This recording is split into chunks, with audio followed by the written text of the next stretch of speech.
కరుప్పులో వీరభద్రుడి అవతారంలో కనిపించాడు సూర్య. అయితే ఈ సినిమా అనూహ్య విజయాన్ని సాధించింది.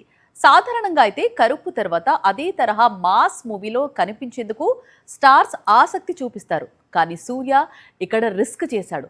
ఏ మాత్రం గ్యాప్ ఇవ్వకుండా వెంటనే ఫ్యామిలీ మూవీతో తిరిగొచ్చాడు.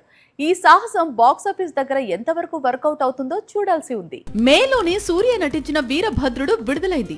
మళ్ళీ ఇంతలోనే విశ్వనాథ్ అండ్ సన్స్ చిత్రంతో తిరిగొచ్చాడు సూర్య.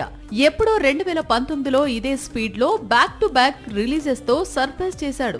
ఎన్జీకే, కప్పాన్ 2 కూడా కొద్ది నెలల వ్యవధిలో విడుదలై నిరుత్సాహపరిచాయి. 2019లో సూర్య మళ్లీ సింగిల్ ఇయర్ లో డబుల్ మూవీ రిలీజెస్ జోలికి పోలేదు. ఇంకా చెప్పాలి అంటే ఏడాదికో సినిమా రిలీజ్ నియమం మాత్రమే పెట్టుకున్నాడు. దీంతో గత 3 ఏళ్లలో 3 చిత్రాలు విడుదలయ్యాయి. ఇప్పుడు ఈ సెంటిమెంట్ మొత్తాన్ని బ్రేక్ చేస్తున్నాడు సూర్య. వీరభద్రుడు విడుదలైన 3 నెలల వ్యవధిలోనే విశ్వనాథ్ అండ్ సన్స్ విడుదల చేసి తెలుగు, తమిళ, మలయాళ సినీ అభిమానులను ఆశ్చర్యపరిచాడు. తనకంటే 20 ఏళ్లు పెద్దవాడైన హీరోపై మనసు పారేసుకున్న యువతి కథతో ఈ చిత్రం తెరకెక్కింది.